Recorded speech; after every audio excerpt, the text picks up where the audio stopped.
March 15th, 2017. So here we go. There is a world of insane conspiracy theories out there with people who believe in all sorts of loony things, like a flat Earth. The universe is spinning around a stationary Earth. All of the moon landings are faked. NASA is some huge spider-like agency feeding lies to the public. The contrails we see from airplanes are actually mists of chemicals being sprayed on us. The World Trade Center buildings were brought down with explosives by our own government, etc., etc. It is closer to us than we think.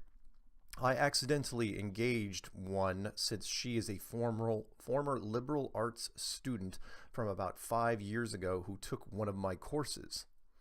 I did not realize that she was like this until a few days ago when I saw this post to which she responded. At first I was not sure if she was just being sarcastic, but then I asked her if she was serious. Below is the feed, edited to hide identities of her, known as CT2, and the original poster CT1 on the conversation. I tried to just give clear answers instead of helping them see reality. I evidently became part of the conspiracy. Okay, from here on, it is just straight from the thread with formatting, etc. for a Word document and hiding identities. Also, all of the figures somehow can't make it into Ricochet. Enjoy or weep for our nation. Your choice. So, student 1, I've learned so much since 2005 when I started discovering the truth about various things.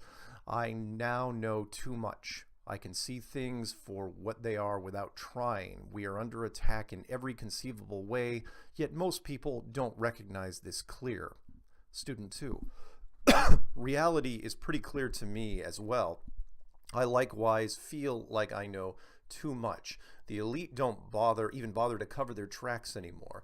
So many things are so obvious now, I can't believe more people don't have their eyes open. The professor, you think that the Earth is not spinning on its north-south axis? Student 2, I'm not saying it's one way or the other. All I'm saying is that there is no proof that we are spinning. NASA has a way of leaving much to our imagination. The professor, do you remember our discussions of the Earth-Moon-Sun system and things such as the reason for the seasons, solar eclipses, lunar eclipses, etc.? There is so much proof that the Earth is a big ball whose surface we live on, which rotates on its axis approximately once every 24 hours, orbits the sun approximately once per year, etc. The fact that you can't recall the evidence which we discussed in detail, even in such an elementary course, does not mean that there is no proof. This kind of intellectual laziness to just reject as a conspiracy things that you don't study won't serve you well. As far as I can recall, you are capable of much better than this. If you are really interested in learning about the evidence for this, I will be happy to go over it with you in detail after the semester is over. But be forewarned, this will come at some cost to you. You will be assigned homework. Student 2 says, out of respect for my former professor, I will not argue this with you. However, I do not appreciate being called intellectually lazy. NASA has been a prime target of my personal studies for some time, and what I have found is that they seem to be far from honest with us about the so-called science they conduct. No pictures of Earth released by them are real or undoctored pictures. They disclaim that the pictures are composites or based off artist interpretation. Seems fishy that they can produce no authentic images when they are in control of hundreds of satellites and high-powered telescopes. We could be stationary and the universe may revolve around us, and what you said would still make sense. I know I have seen videos of NASA astronauts filming from inside giant water tanks and pass it off as filming from space. In others, the women permed their hair so it would stand straight up to give the effect of zero gravity. I do not shrug off information out of laziness. I just have questions that there seems to have no answers. Besides, they are trying to hide the true state of things from the general public. NASA controls all the space intelligence agencies. It would not be hard for them to devise a plan like this and carry it out all over the earth and remain unnoticed by the masses. It's not like that many of us have ever seen Earth or space with our own eyes. The professor says, okay. Student 1 says, I've never seen a video of the spinning Earth from space is all that's being said. Can you provide one or an explanation as to why one doesn't exist? Do you believe we went to the moon in 1969? The professor says, if you really want to explore the evidence, then one factoid spoon-fed to you will never satisfy you. If you just want to say it's all made up, hence my offer to student 1, who is still local, I believe, people want to believe that anything which is true is immediately apprehended from one photograph and a few words, but understanding how the world works takes patient study. I can recommend an elementary astronomy text if you really want to read about this. Remind me on Thursday when I am relatively free, and I will look in my office and find a good text to recommend. Until then, just look at the night sky. Look how all of the stars and the moon and the planets appear to rotate from east to west. That is what a relatively fixed universe looks like to a creature who lives on a ball and looks away from the center of the ball, otherwise known as up. You can do this two ways. Look up every half hour and follow, say, the Orion constellation or Jupiter tonight.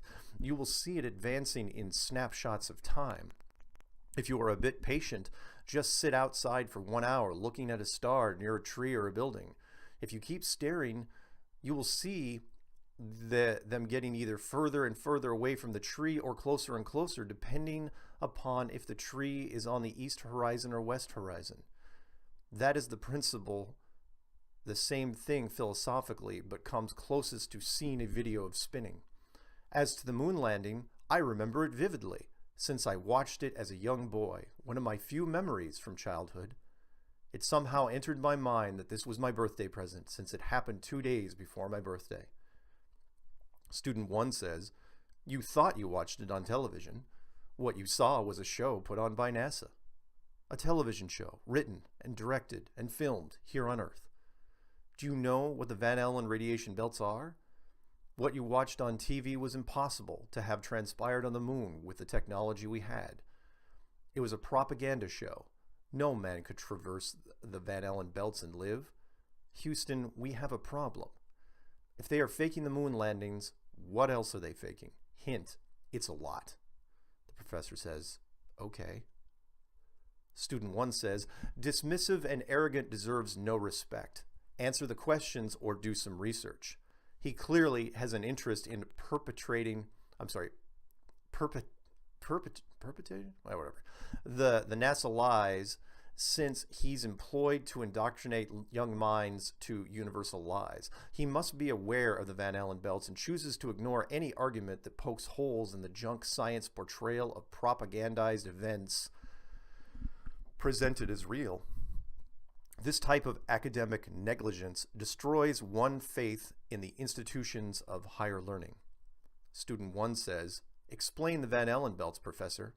The professor says, it is a region of space filled with temporary trapped charged particles, mostly protons and electrons boiled off by the sun, but also from cosmic rays from outside our solar system. They are trapped by the magnetic field of the Earth. Student 1 says, now explain how a human in a tin can pass through these radioactive fields safely. The professor says, what biological effects there are on a person from such an environment depends upon factors including 1, what the flux happens to be at the time, 2, how much time one spends in that region, and 3, the amount of shielding provided by the spacecraft. And probably other things that I have not come up with on the fly. Thus, living in the Van Allen belts might be very bad in terms of long-term exposure, but passing through, say on the way to the moon or Mars, might be okay, depending upon the above factors.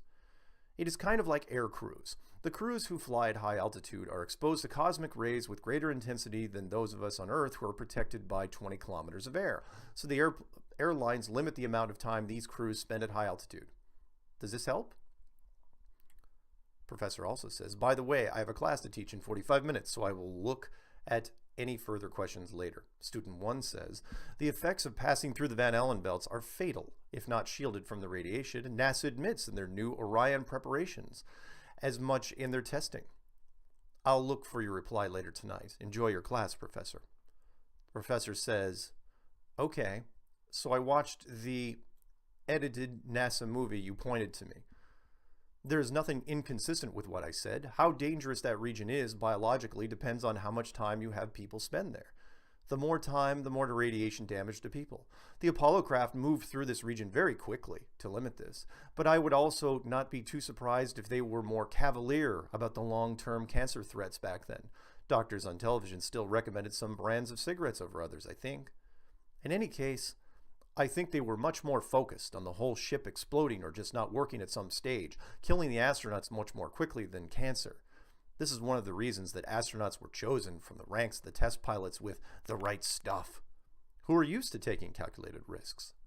But biological danger, just going through the Van Allen belt, is not all you have to worry about. There is solar wind throughout the year, which would cause some amount of ionizing radiation when you are not protected by Earth's magnetic field or its atmosphere.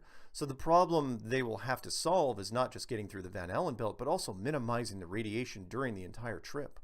Also, Mars does not have a strong magnetic field, so even when the astronauts are on Mars, they will probably, I'm guessing at this since this is all outside my area of expertise, suffer from enhanced cosmic ray exposure for their entire stay on Mars.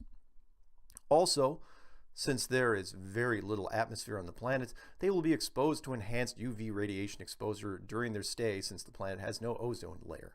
Finally, on their trip back, they would be exposed to the same biological toll as on the way to Mars. But there's another risk which I thought about based upon the question of the conspiracy theorist who edited the film. Why are they testing these regions if they already tested with Apollo? I think the main reason is that technology today, especially circuits, are tiny surface-mounted components with integrated circuits.